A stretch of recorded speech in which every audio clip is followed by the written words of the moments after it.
Hola a todos, soy Niploki Hola, soy Katelean. y esto es Nerdazos, el podcast que como nosotros le hacen bullying por ser poco popular. ¿Quién le hace bullying? Nadie le hace bullying. Bueno, pero no te da la presión de tener que superarte día a día, así que cambió la frase.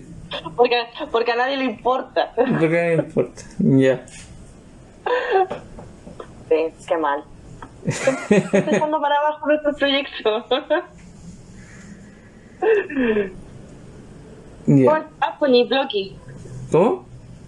¿Cómo estás, Niploki? Tanto tiempo. Tanto tiempo. No sé, acá ando. Trabajar, o sea, hasta hace poco trabajando. Le tuve que ir a comprar comida al gato. Está, Hermoso. está vacunado, a partir de hoy está al día con sus vacunas, así que mi gato es oficialmente superior a todos los antivacunas. Claro. Sí. No sé qué más decir. Yo me tengo que poner la tercera dosis de la vacuna. Mm. ¿Y tú cómo estás? Pero bueno. ¿Qué tal tu vida? Acá, encerrada, escribiendo, leyendo. Pero Eh, qué bueno que ya, bueno, para el momento que estamos grabando esto, se está por acabar el toque de queda, así puedes hacer esas mismas cosas pero por elección propia. claro, exactamente, sí.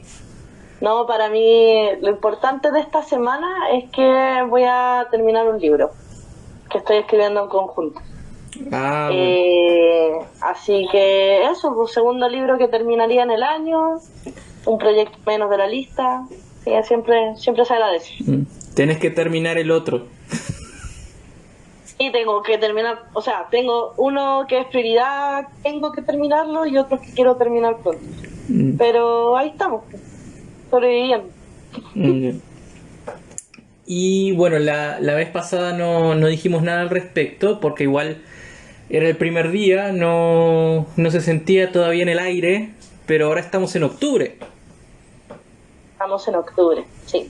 Claro, porque Mes. la vez anterior fue una entrevista, entonces como que no importaba tanto el contexto del mes, pero desde ahora avisamos que empiezan los capítulos temáticos de Halloween, terror y todas esas vainas. Porque Vainas raras, Halloween no es el último día de octubre, Halloween es todo el mes. todo el mes, sí. De hecho, a nosotros no nos afecta tanto en ese sentido porque somos del hemisferio sur, entonces mientras ellos en el hemisferio norte están empezando el otoño, acá estamos empezando la primavera, cosa horrible, pero da lo mismo. Eh, pero para los gringos, ponte tú, como que ya se cae la primera hoja de un árbol al suelo y para ellos ya es Halloween.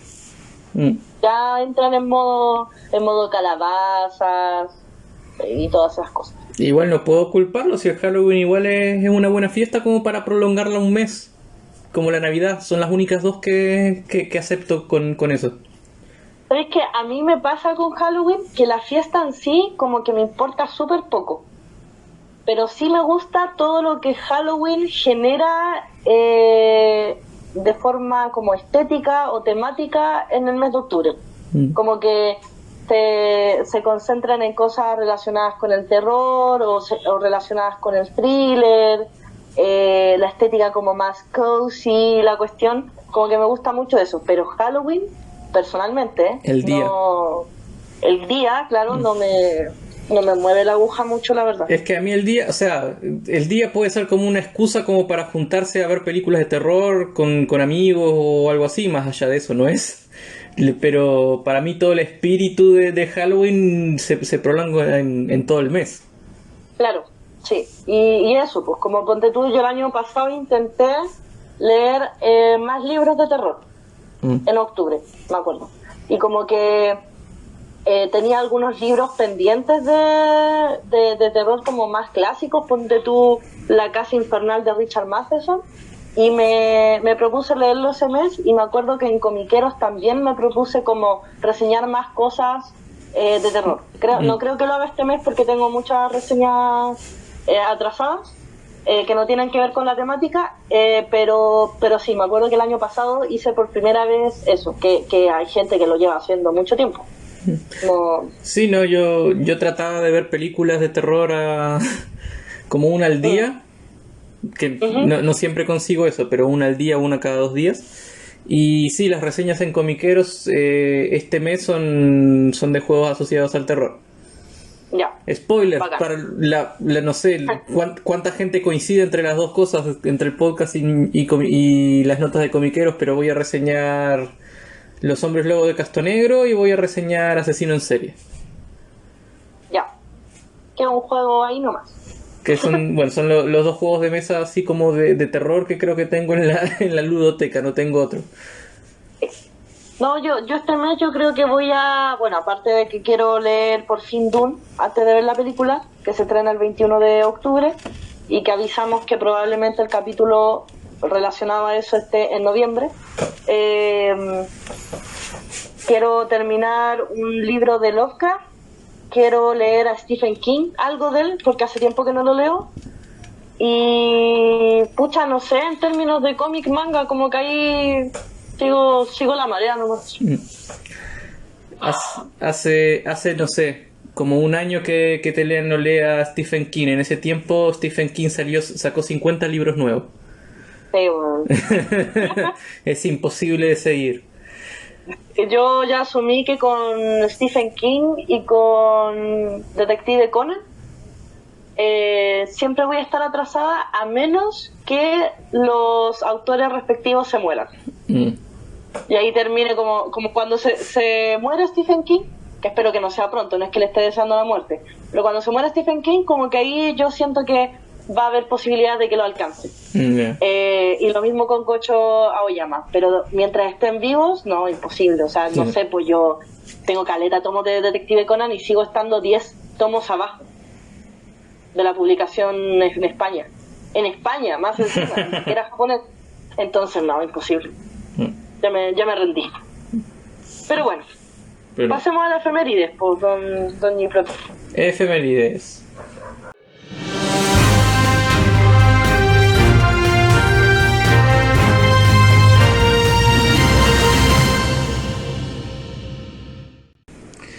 Muy bien, ¿qué pasó un día como hoy? 9 de octubre. Pues yo ya había buscado el 8 como un idiota. Eh, Pero tú querías decir algo del 8, así que sí, digamos que 8 de octubre. Va a ver como yapa. ya. Es que el 8 de octubre pasó algo muy relevante para el episodio de hoy o para la época, que es que nació R.L. Stein, Oh, sí, súper relevante. Sí, sí, sí. Ya, que es bacán. un escritor norteamericano de... ¿es norteamericano o es canadiense? No, es norteamericano. De libros infantiles de terror. Bueno, iba a decir algo súper pesado. El Dije, Stephen King ¿por qué para apoyan niños. los gringos? No. Iba a decir algo que es norteamericano, aunque sea canadiense. Muy bien, muy bien. Sí, pero es Y... estadounidense. Sí. Confirma. Es estadounidense, de Maine, no mentira, es de Ohio. Eh, y nació el 8 de octubre de 1943. Sí. Y él, bueno, para los que no lo sepan, por su nombre, él es el autor de Escalofríos y de Pesadillas, entre otras muchas cosas, pero tiene como esas grandes sagas Sí. de historias, que son historias cortas, pero bajo esta premisa de que son todas de terror y qué sé yo. Yo llegué a Él es un tener... gran... ¿Cómo? No, dale. No, que yo llegué a tener la colección completa de libros, al menos los que llegaron, los que yo me enteré que salieron en español de Escalofríos. Wow. No, yo sabéis que creo que de R.L. Stein leí algunas cosas, muy pocas, cuando iba a la biblioteca de Santiago. Y habían algunos de sus libros y creo que un par de veces saqué algo de él y lo leí. Pero nunca he sido como gran fan de R.L. Stein y como ese tipo de terror, ¿cachai? Del género, totalmente. Sí. Me dan risa como o sea, no me gustan sus títulos, que son como El fantasma del auditorio, El retorno de la momia, El ataque de los espectros del cementerio, como ese tipo de de historias. Y bueno, eso fue la yapa del día de ayer. ¿Qué pasó La un día yapa. así como hoy? Dale tú primero con el evento. Con el Eventón, ya. Que también tangencialmente relacionado con la época. Un día como hoy, pero de 1986, estrenaba El fantasma de la ópera. Sí, pues está súper relacionado con el tema. Sí, el fantasma de la ópera se considera una obra de terror. ¿Se considera el fantasma un monstruo? Sí, es casi el panteón de los monstruos, de los grandes monstruos de la literatura. Mm. Ajá. Y bueno, nunca vi la obra, nunca vi las películas y nunca leí el libro, si es que tiene libro. Así que soy un completo ignorante del fantasma de la ópera. Excepto que sé que tiene un musical y que tiene unas canciones ahí bastante buenas. Nada más. Yo leí la novela hace mucho tiempo, es una novela, estoy leyendo acá Wikipedia, no es que me lo sepa de memoria, bueno, sí sé quién lo escribió, pero a lo que voy es que lo publicaron en el 2010. Es de Gaston Leroux, probablemente lo estoy pronunciando mal, pero da igual, y es una novela gótica. Ya. Y también vi la película, que creo que es la última versión, que obviamente es musical y tiene un personaje, la protagonista es como que tiene una voz muy, muy aguda. Me acuerdo, bonita, pero muy, muy aguda la película, o sea, la voz. Es del 2004, la que vi yo, la versión cinematográfica. Eso. Y en los nacimientos tenemos uno que, bueno, no es muy relacionado a la temática que tratamos en el podcast, pero ya que hemos hablado tangencialmente de él, decidimos nombrarlo, y es que el 9 de octubre de 1940 nació John Lennon. Ya. Eso. ¿Y cuánto tiempo desde su nacimiento hasta que fumara marihuana por primera vez? Tenía unos 20 y tantos años, o sea, primera vez según Wikipedia, han tenido como unos 20 y tantos años. La primera vez, no sé. Y bueno, ¿te había otro cumpleaños que te emocionaba harto? Me emocionaba harto porque el 9 de octubre de 1964 nació nada más ni nada menos que Guillermo del Toro, el director mexicano de cine de, por ejemplo, El laberinto del fauno, de las películas de Hellboy. Sé que existe otra película de Hellboy, pero no la he visto y he leído y he escuchado tan malas críticas que para mí las películas de Hellboy son las que hizo Guillermo del Toro, ¿ya? Yeah. Sí, para mí al menos, que soy muy fan de Hellboy, me encantan sus películas. Siento que dio, pero así en el clavo con la estética, los actores que usaron. Sí, si bien cambian varias cosas del cómic, siento que sí logra transmitir como eso, lo hellboniano, por decirlo así. Y otras películas que ha hecho, espérame. Bueno, él es novelista también, nunca he leído un libro de él, eso sí. Hizo El laberinto del fauno, que creo que fue la película con la que saltó a la fama. El espinazo del diablo, que creo que fue su primera película, o una de sus primeras películas. ¿Te has dado cuenta que muchos, tema aparte, pero te has dado cuenta que muchos, por no decir la mayoría de los directores inician su carrera en el terror? Sí, de hecho. Pero son pocos los que se quedan, pues. Sí, pero es como como un paso inicial súper común. Sí, igual yo creo que depende de la generación. Yo creo que la generación de Guillermo del Toro es una generación que fue criada como por las películas, ponte tú, de la Hammer o de los monstruos de Universal. Si tú leís como sus biografías, estoy hablando por ejemplo de Alfonso Cuarón.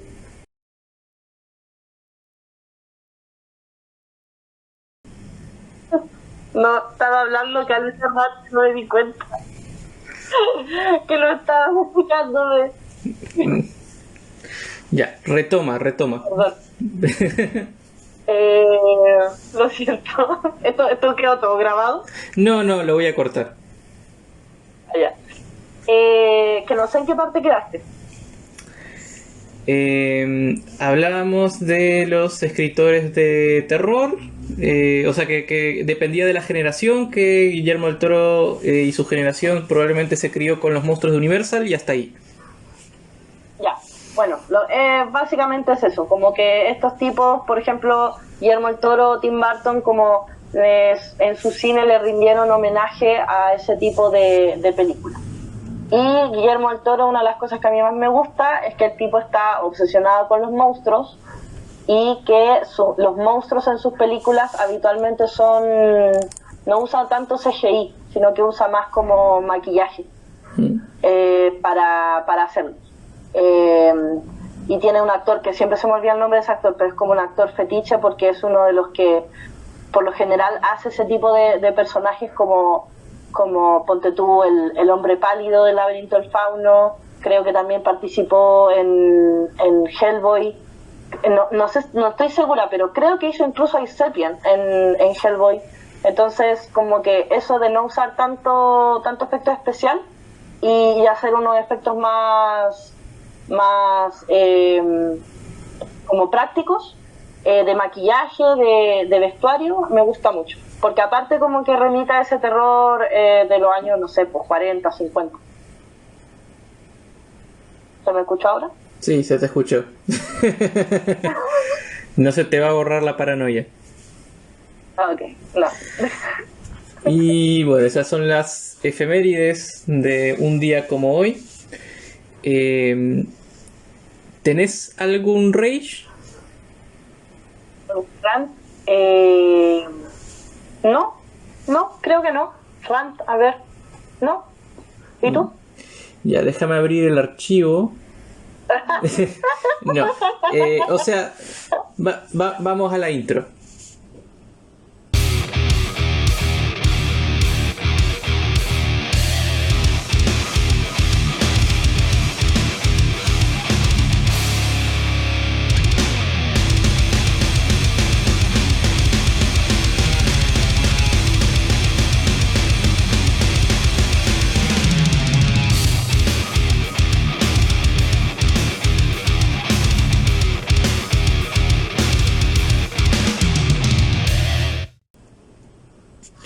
Ya, sí tengo varias opciones. Lo que pasa es que hace unos días estuvo un Nintendo Direct, ¿Ya? ¿ya?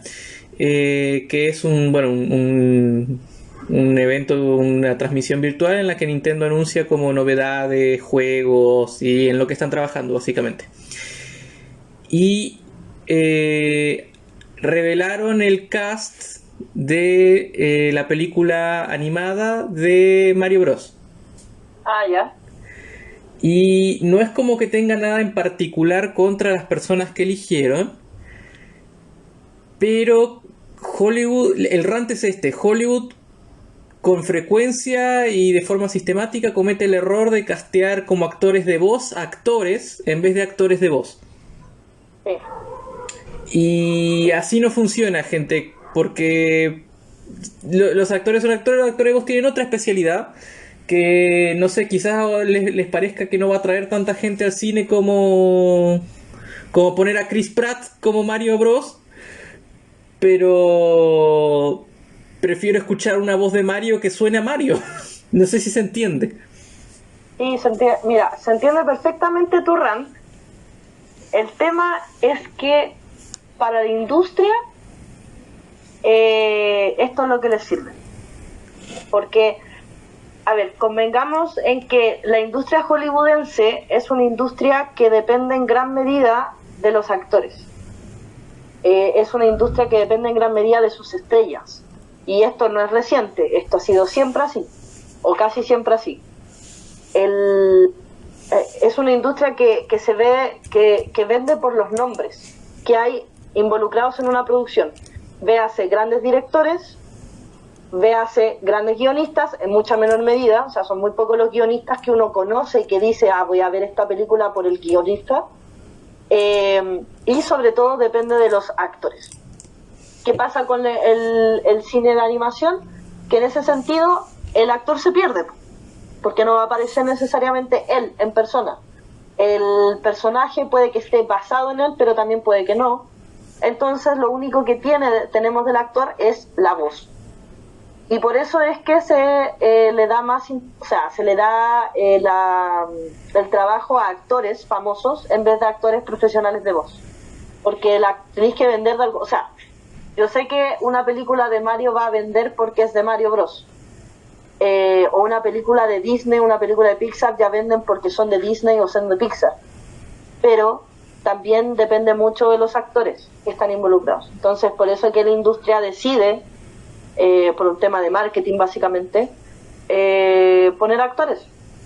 Y poner ahora a Anya Taylor-Joy, que debe ser una de las actores jóvenes que más se está vendiendo, a Chris Pratt, que claro, no será Robert Downey Jr., pero estuvo en el MCU, entonces vende, y así. O sea, entiendo por qué lo hacen, pero igual me enoja. No, sí, obvio, por eso te digo, yo entiendo tu rant, pero es así como funciona, lamentablemente, ¿cachai? Y a veces, claro, el resultado es bueno, ¿cachai? O sea, yo no digo que todos los actores que ponen a hacer voces en películas animadas lo hagan mal. Por lo menos los gringos como que algo se manejan. Cuando lo han hecho en Chile, por ejemplo, ha sido un desastre, un total desastre. O en España también pasó hace poco con la serie de... ¿Cómo se llama las Memorias de Idún? Que claro, iba a ser uno de los grandes estrenos porque Memorias de Idún es de una autora de fantasía española que es súper conocida y que casi toda nuestra generación en España comenzó a leer gracias a Laura Gallego. Sacaron la serie, pusieron a actores en vez de actores de voz y el doblaje fue un desastre. Y a la gente, a nadie le gustó. Pero es por eso. Porque es una industria que depende de sus estrellas, lamentablemente. Por eso también es que, ¿cómo se llama? Estos tipos hacen las películas. Como, sí, yo tengo un rant, ahora me acordé. Hacen las películas ellos con sus actores, ¿cachai? Por ejemplo, adaptan películas de otras nacionalidades aparte de a su idioma, por lo general, a sus actores, ¿cachai? Porque hay otras industrias cinematográficas donde el actor no importa tanto, o sea, donde el nombre del actor no importa tanto, importa el papel que haga, importa el guión, importa la calidad de la producción en general. Y mi rap va también en eso. Un poco solapado a esto. Que es que creo que este viernes se estrena una película en Netflix que se llama The Guilty o The Guilt o La Culpa, protagonizada por Jake Gyllenhaal, que yo no he visto la película, obviamente porque todavía no la estrenan. Probablemente la película vaya a ser buena. Jake Gyllenhaal es un excelente actor, a mí me gusta bastante, pero esta película es original, o sea, la película original es, creo que, danesa. Yo la vi hace un par de años cuando estaba en el diplomado de guión. La película, la original, es buenísima, porque es de esas películas que, no sé si tú has visto alguna vez algo así, que ocurre en un solo escenario, en una sola locación. No. Que para hacer algo así, a nivel de guión, tenéis que ser un genio, para que una película se sostenga con un actor y en una locación. Y claro, se trata así como a la rápida de un tipo que trabaja, creo, como en el 911, versión danesa, y recibe una llamada. Entonces toda la película es este tipo hablando, tú escuchando en off la voz de la persona que lo está llamando, y a través de eso tú te enteras de toda la historia. Y es, pero buenísima. ¿Qué me pasa? Que ¿por qué los gringos tienen que ser siempre sus versiones? ¿Por qué? ¿Por qué esa cuestión de voy a conocer este buen guión, esta buena historia a través de los gringos, siendo que ya existe una versión original? ¿Por qué no popularizar? O sea, yo sé que eso no depende necesariamente de los gringos, pero ¿por qué no vamos a la fuente original? Lo mismo que hablábamos unos capítulos atrás. ¿Por qué no vamos a la fuente original, que ya no es suficientemente buena? ¿Por qué siempre tienen que haber versiones o reversiones? ¿Cachai? Y en este caso de los gringos. Y este es como el caso más reciente, pero por ejemplo le hicieron lo mismo al Secreto de sus ojos, que no me van a decir que fue una película que pasó piola en el mercado argentino, porque esa cuestión se ganó hasta un Oscar, ¿cachai? pero no, tienen que venir los gringos a hacer su propia versión de la cuestión, como si la versión argentina, es decir, la versión original, no fuera suficiente, ¿cachai? Y sé que también tiene que ver por un tema de que los gringos se creen el centro del mundo, de que los tipos no están, mucha gente gringa no está dispuesta siquiera a leer subtítulos cuando las películas están en otro idioma. Sé que tiene que ver con un tema cultural de ellos, pero me jode mucho que hagan siempre lo mismo. Y se lo hacen a los chinos, se lo hacen a los japoneses, se lo hacen a toda la gente, ¿cachai? Entonces, claro, muchos tienen la oportunidad de ver las versiones originales, pero mucha otra gente no, y después se quedan con que yo estoy segura que mucha gente va a pensar que los gringos inventaron el The Guild, ¿cachai? La película que va a salir el viernes en Netflix.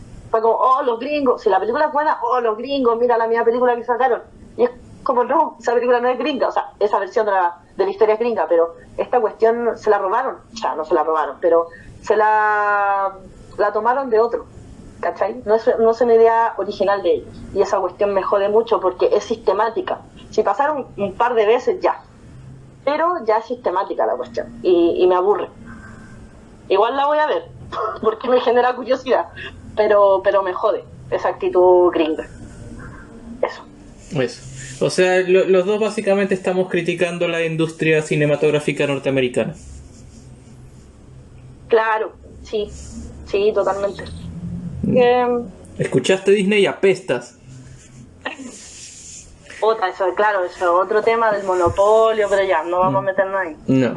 Vamos a meternos en... Series. De la infancia, que daban miedo. Que nos dieron miedo, exactamente. Series de la infancia que nos dieron miedo. Puede ser... Yo debo avisar que a mí me daba miedo todo. Hasta hoy. O sea, pueden ser series, puede ser un capítulo en específico, pero tratemos de hacer un ida y vuelta resaltando como lo más destacable.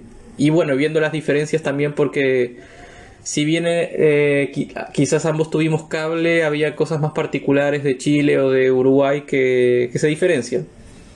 Sí. Primero igual, yo me gustaría como el tema de los niños y el miedo. Como esto, bueno, de que el miedo para mucha gente es como un método de enseñanza, y que los niños siempre están como relacionados con el miedo, ya sea el miedo que le inculcan sus familias o derechamente productos audiovisuales, libros, lo que sea, que dan miedo. Entonces hay como todo un mercado, siento, del terror, pero dirigido a los niños. O sea, empecemos por el hecho de que en Halloween los cabros chicos son generalmente los que se disfrazan, y los disfraces, bueno, eso se ha ampliado un poco en el último tiempo, pero los disfraces de Halloween son relacionados al género del terror. Son monstruos, no sé, a mí me perturba un poco como ver a un niño disfrazado de Jason, ¿cachai? Porque es como loco, es un asesino en serie, pero ya. Entonces, siento que por eso decidimos hablar del tema de las series animadas, porque hay muchas series, animadas o no, pero dirigidas al público infantil, que dan miedo, y no dan miedo como por accidente, están hechas para que den miedo, ¿cachai? Entonces hay un tema ahí con el miedo y la infancia, y cómo se explota eso a nivel industria de entretenimiento. Igual yo quiero diferenciar, o sea, al menos yo voy a hablar de cosas que daban miedo o que me dieron miedo, no cosas que fueron como jaja, chistoso, usemos la estética entre comillas del miedo como para hacer una serie, como no sé, Beetlejuice. Ah, claro, o lo que hablábamos la otra vez de los Locos Adams. Sí. No, acá vamos a hablar de cosas que, de nuevo, series o películas que estaban hechas para dar miedo, pero que estaban dirigidos a un público infantil, como por ejemplo la serie de Los Cuentos de la Cripta. Sí, aunque eso no era tan para niños.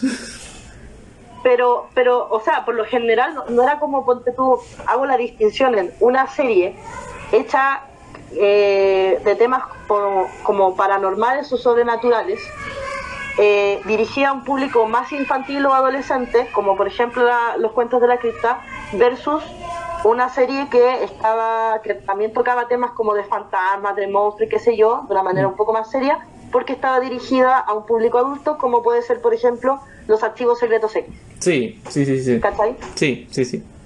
No, si no, Entonces, yo podría hablar, no sé, de Buffy.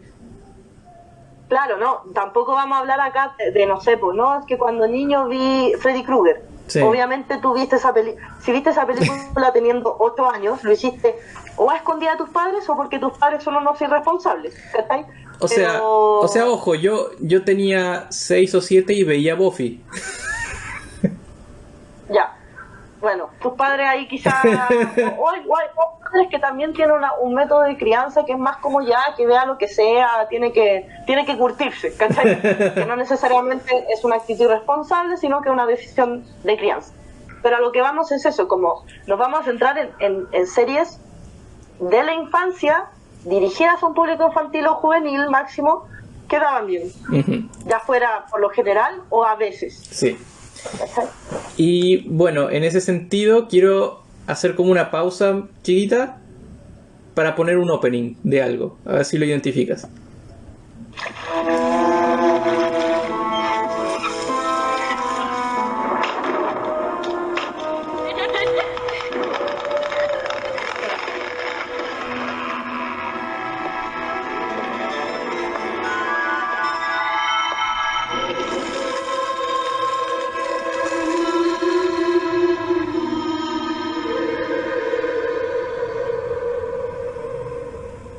Ya, ¿cachas eso? Mira, lo cacho, pero no sé de qué era. Era como de los cuentos de la cripta o de Escalofrío, algo así, ¿o no?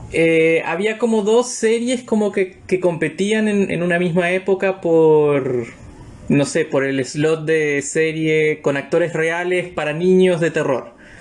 Que una era Escalofríos, adaptada de los libros directamente, o las historias de los libros de R.L. Stein. Y estaba esta, que es Le tienes miedo a la oscuridad. Ya. Que en mi opinión era mejor que Escalofríos. Mira, me salió el tiro. No sé si tú la viste en algún momento, si la cachas. Pero No, la premisa del show es, o el hilo conductor, es que todas las historias son literalmente historias. Son un grupo de niños que se junta a la medianoche en un bosque, que no sé cómo conseguían permiso para hacer eso, pero lo hacían. Padres irresponsables. Alrededor de una fogata a contar historias de terror. Y era como un club que ellos tenían.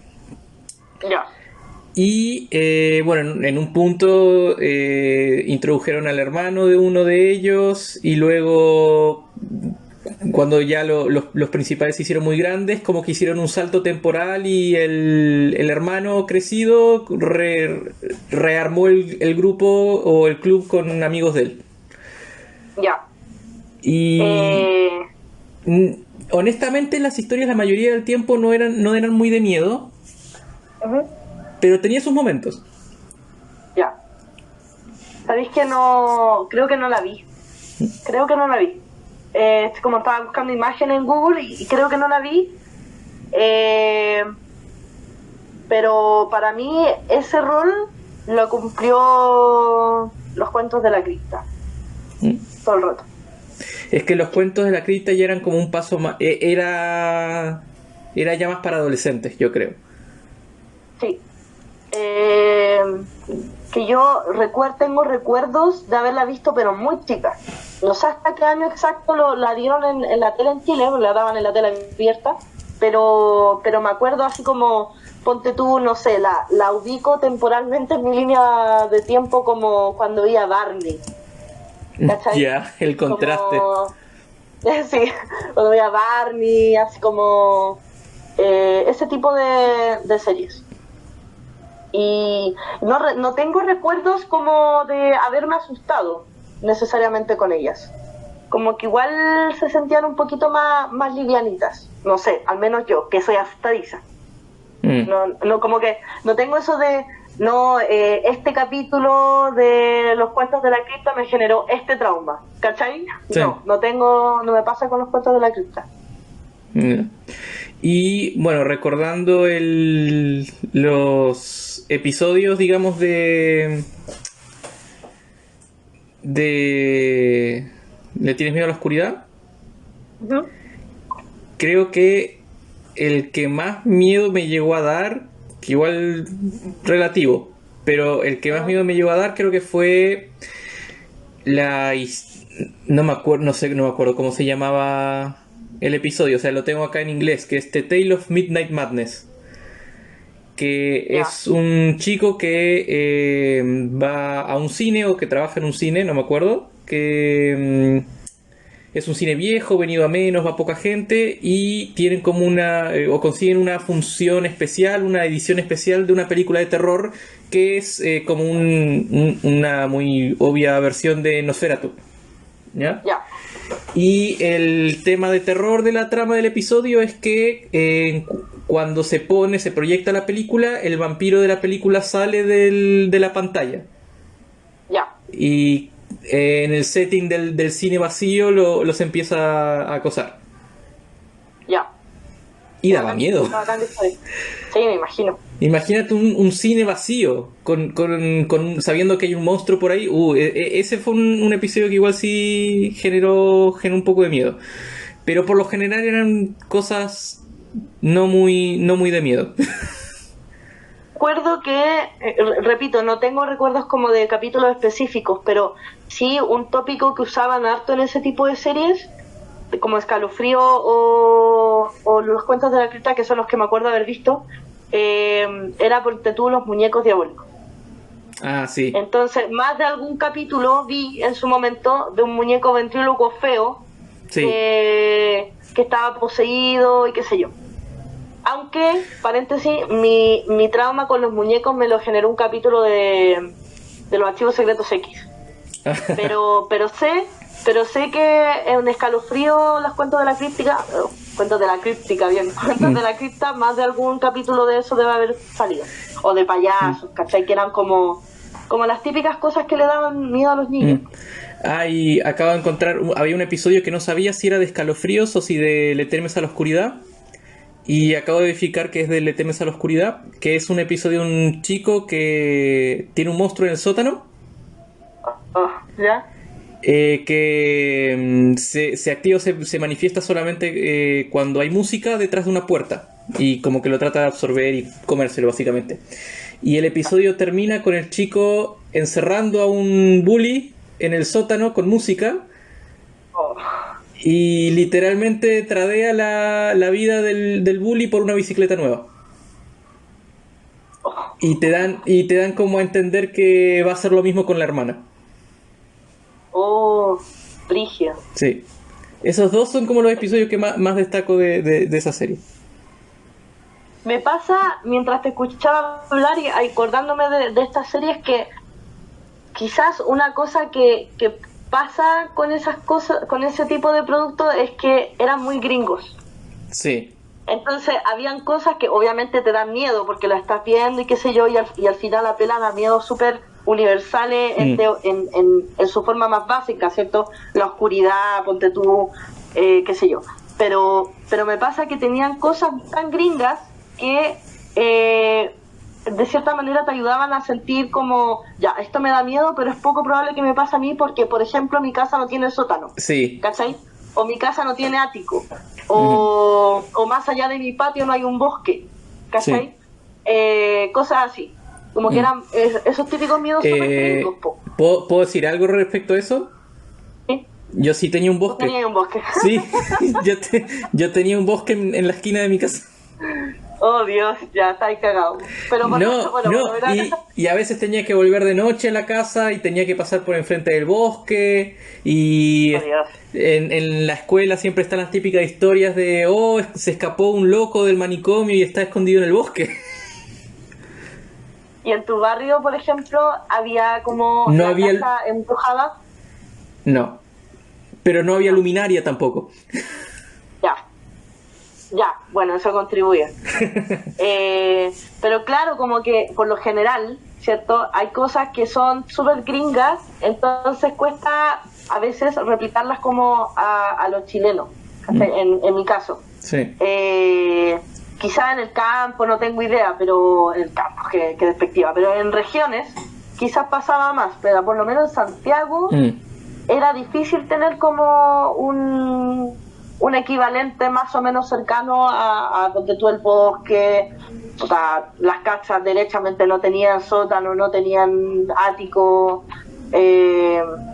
no estaba como el tema de la casa embrujada, como que nosotros, bueno, estoy hablando desde la perspectiva de una niña criada en una comuna de la periferia y qué sé yo, pero nosotros teníamos como otras cosas,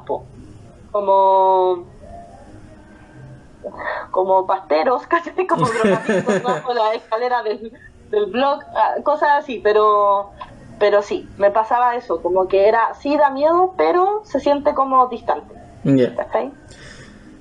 Y bueno, otra serie que está pensada como para dar miedo es Coraje, el perro cobarde. Oh, Coraje a mí me traumó. Coraje tiene episodios. Sí, es que ¿sabéis lo que me pasa? Que igual siento, con el tiempo uno va educándose más y todo, pero ahora, y hace unos años atrás, entiendo que por mucho que algo sea animado no quiere decir que sea infantil, no quiere decir que sea como family friendly ni nada. Pero cuando uno era chico, o al menos a mí me pasó, para ti lo animado era bonito, ¿okay? Lo animado era Disney, y Disney era, por lo general, porque también hay cosas ahí que me dieron miedo de Disney, era como luminoso, ¿cachai? Bonito, tierno, qué sé yo.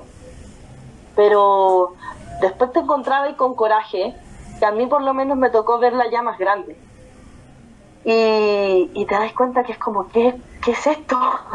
¿Cachai? ¿Qué es esto? Y a mí hubo un capítulo de Coraje que me traumó mal, que es el de Billy o Freddy, espérate, el de que está obsesionado con el pelo. Oh, no lo conozco. Espérate, el loco Bill, algo así se llamaba, o el loco Fred. No sé, yo de Coraje no vi todos los episodios, porque el Cartoon Network no era un canal que tuviéramos mucho. Ya, mira, te voy a mandar una foto por internet a ver si te desbloquea algún recuerdo. O sea, es posible. ¿Cómo se llama esto? En Coraje hay un capítulo donde a Muriel la va a ver como un primo, un sobrino, no me acuerdo, un familiar. Ya, cacho la foto, pero no cacho más. Ya, el tipo ya va a ver todo y el tipo estaba como obsesionado con el pelo, ¿cachai? Con el pelo humano, con los furros. El tipo era un furro. Fred se llamaba. Fred, sí, el loco Fred. Y lo que hacía era depilar, como que veía algo peludo y lo depilaba. Entonces ponte tú, en un momento cuenta la historia y no sé, pues dice que cuando era niño se enamoró de una chica que tenía como unas trenzas enormes y después te muestran a la misma cabra chica como calva. Entonces se obsesiona con Coraje, porque es un perro, entonces tiene pelaje, qué sé yo, y tiene unas escenas de verdad que son muy perturbadoras, como ponte tú, Muriel no dándose cuenta de nada, Coraje cagado de susto porque tiene al otro lado de la mesa este tipo que lo mira fijamente, sonriendo, y tenía una frase que repetía a cada rato, y la voz más encima que tenía, por lo menos en español, era muy perturbadora, muy perturbadora. Y yo me acuerdo que este trauma como que, ¿cachai? Cuando lo bloqueas un poco, como que yo vi ese capítulo siendo más o menos chica y como, oh, qué terrible la cuestión, y yo siempre he tenido como un trauma con estas sonrisas muy grandes, como de guasón, ¿cachai? Y una vez conversando con una amiga, empezaba a hablar de Coraje y ella me desbloqueó este recuerdo. Y cuando me acordé fue como, conche tu madre, así como pinche de dibujo animado, de verdad, porque de verdad me da demasiado miedo ese tipo. Fred, el loco Fred. El loco Fred. Yo de Coraje me acuerdo como que daba miedo, pero no tengo como un episodio en específico que me haya marcado. Probablemente porque, como dije, no teníamos mucho Cartoon Network, teníamos más Nickelodeon. Ya.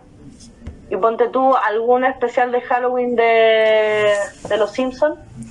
Eso ¿Que te acuerdas que te diera miedo? lo tenía notado también, o sea, lo tenía notado porque los Simpsons hacen eso, hacen como todos los años un episodio de la casita del terror, del horror, no sé cómo lo traduzcan, pero ninguno me dio especialmente miedo.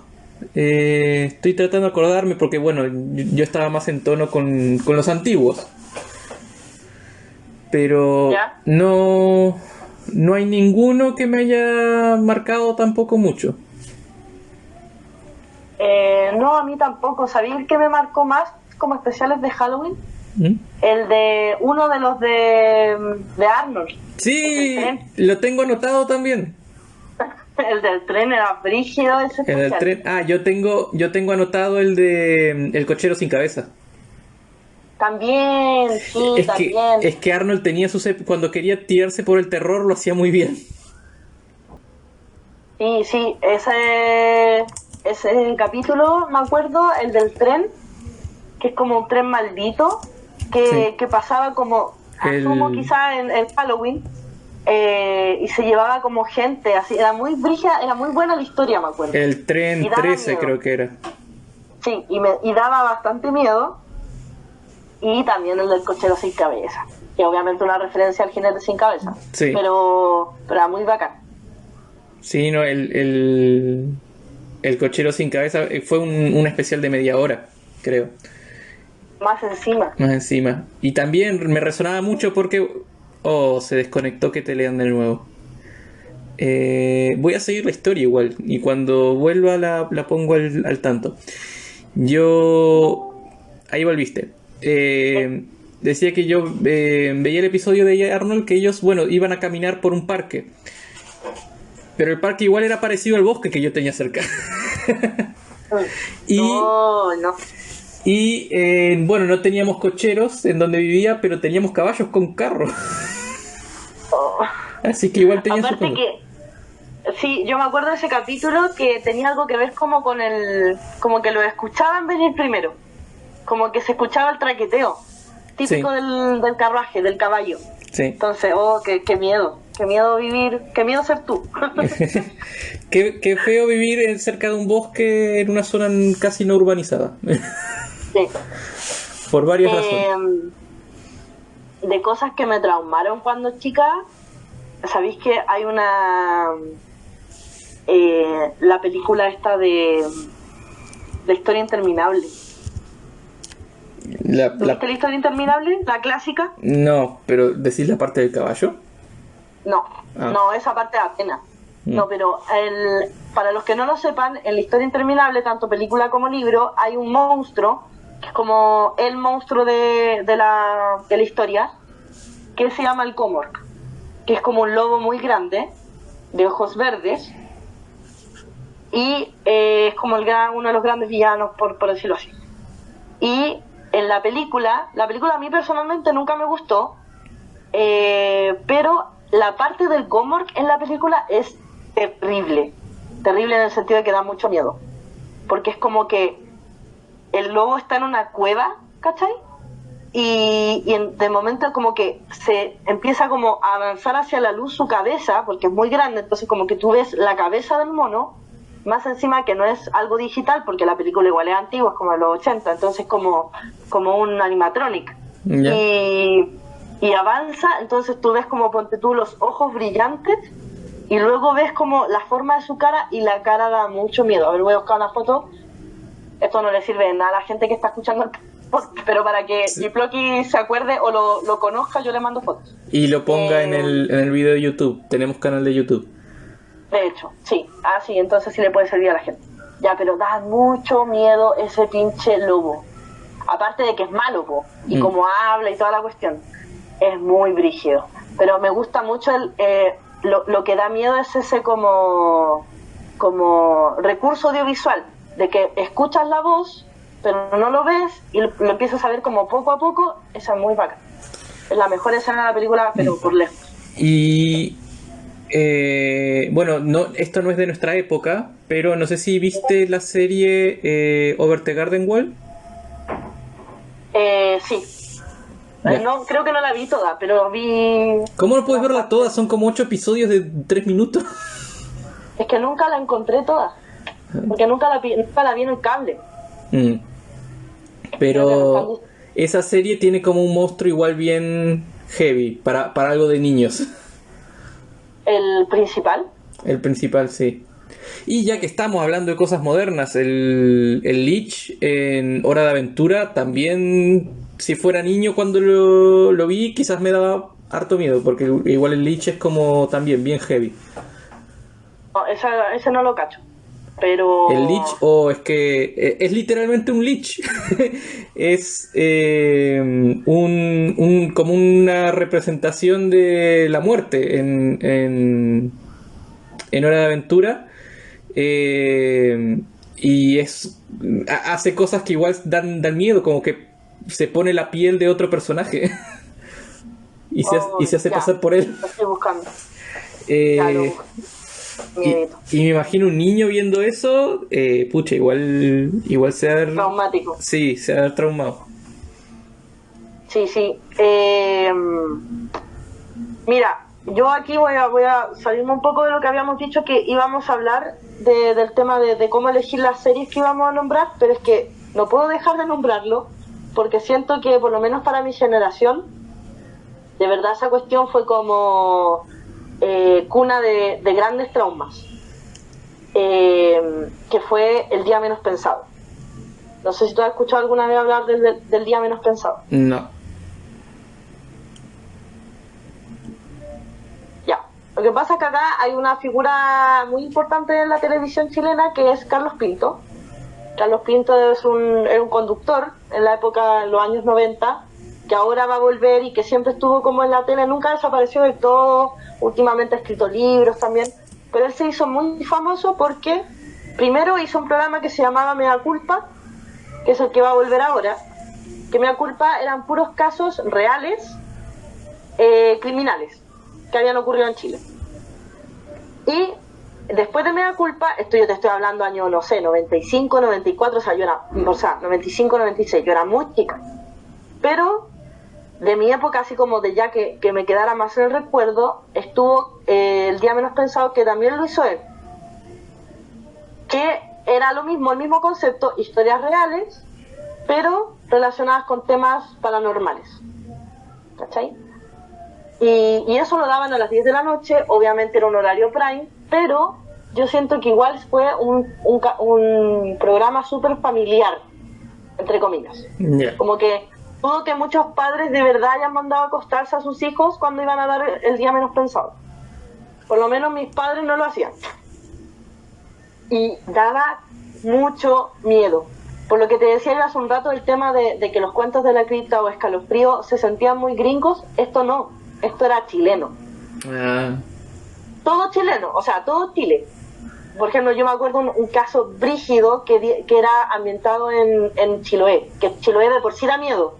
Y esta cuestión era brígida, así como un poltergeist que tiraba los muebles por la escalera, así cuático. Y tocaban temas como, no sé, pues casos súper conocidos como el de la novia de Kennedy, qué sé yo. Pero me acuerdo que, de verdad, y me da culpa igual, pero en otro ámbito, generaba muchos traumas. Como que yo tengo imágenes de esos programas grabadas a fuego en mi cabeza. Es muy brígido. Y claro, cuando tú veías El día menos pensado, tú decías, puta que tiene historias de fantasmas Chile, güey, de verdad. O sea, ahí tú comprobabas que de verdad chileno promedio que no ha sido penado en algún momento de su vida es como, no sé, 1 o 2 de 10 entre los que me encuentro, por suerte. Pero de verdad, como que Chile está lleno de historias de fantasmas o de monstruos, de espectros, lo que queráis. Es brígido.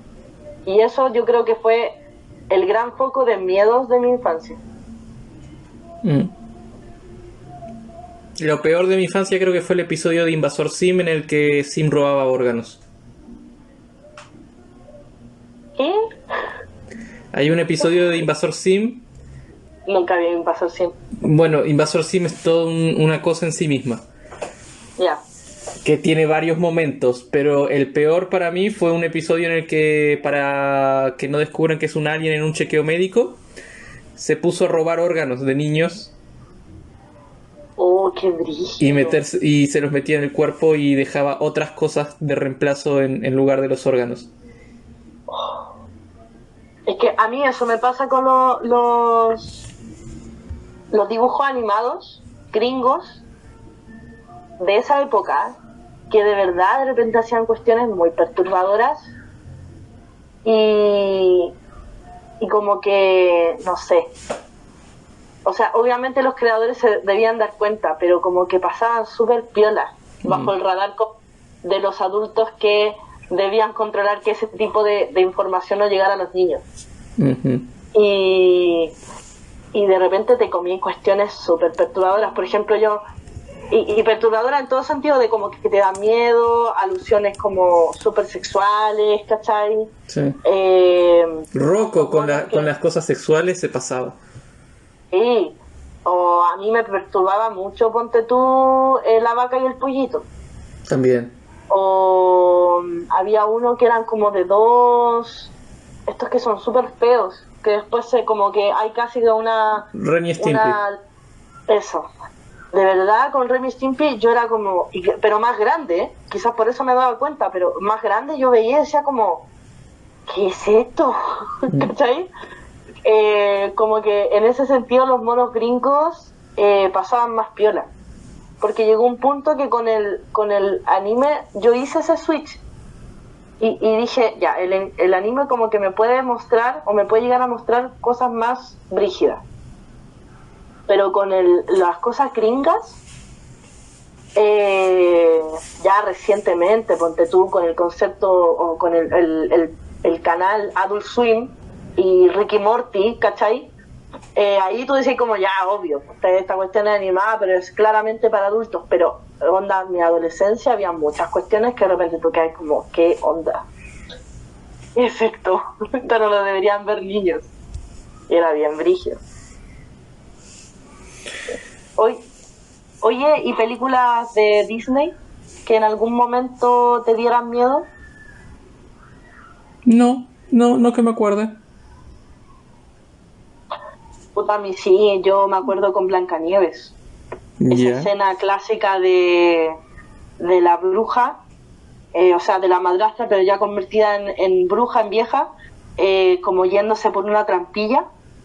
Ya. Eh, eh, que de hecho hay GIF ahora y todo, pero como que esa imagen era muy perturbadora porque, por lo que me acuerdo, como que se ponía todo en negro excepto sus ojos. Y el final de ella, de ese personaje, también es bien perturbador. Y otra parte, otra escena que me daba mucho miedo cuando niña era la de Policías y Ratones. Cuando Ratigan están en el reloj, en el enfrentamiento final con Basil, y como que asume ahí que Ratigan es una rata. ¿Cachai? Como esta distancia entre ratón y rata, y ahí como que se transforma así como en una bestia. Como que incluso se saca la ropa y toda la cuestión. Y muy enardecido se va a perseguir a Basil. Esa parte me daba mucho miedo cuando yo. Mm, yo de Disney la verdad no, no, no hay nada como que me haya especialmente traumado. Vamos a hacer una pausa chiquita porque se nos está acabando el tiempo y volvemos.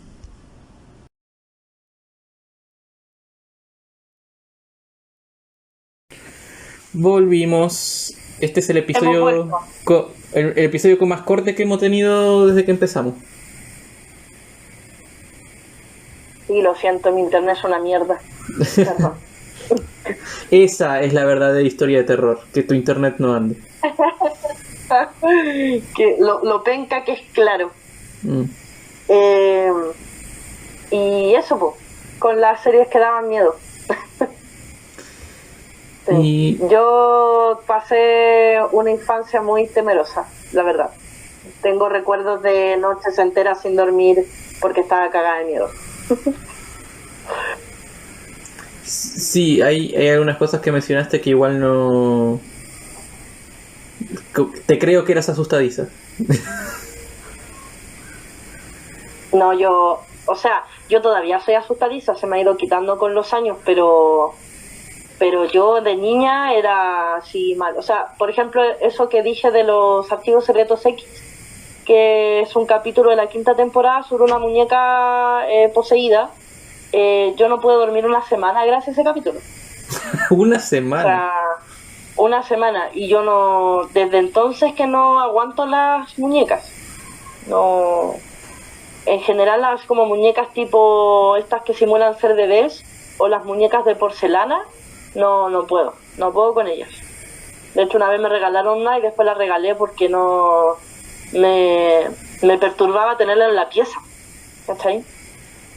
Ya, pero ¿qué diferencia una muñeca de un Funko? Los Funko también podrían estar Los poseídos. Funkos no, o sea, sí, en teoría cualquier cosa puede estar poseída, pero es que los Funkos son adorables, po. No, estas muñecas como tan bien hechas que sus rostros, no sé si parecen humanos, pero obviamente están hechos para imitar, ¿cachai? O para acercarse a la sensación de humanidad, los ojos, que no sé, no puedo, de verdad que no puedo. Como todo miedo tiene una parte irracional, pero no, es más fuerte que yo. Le tengo miedo a la oscuridad, le tengo miedo a los espejos. En mi pieza, ponte tú, no hay nada reflectante, nada. Como las escaleras, la parte de abajo de las escaleras, no creo que pudiera vivir en una casa con un sótano o un ático. No. La verdad que soy muy miedosa. Ya. Ok, te creo. Y bueno, vamos a pasar entonces a las recomendaciones.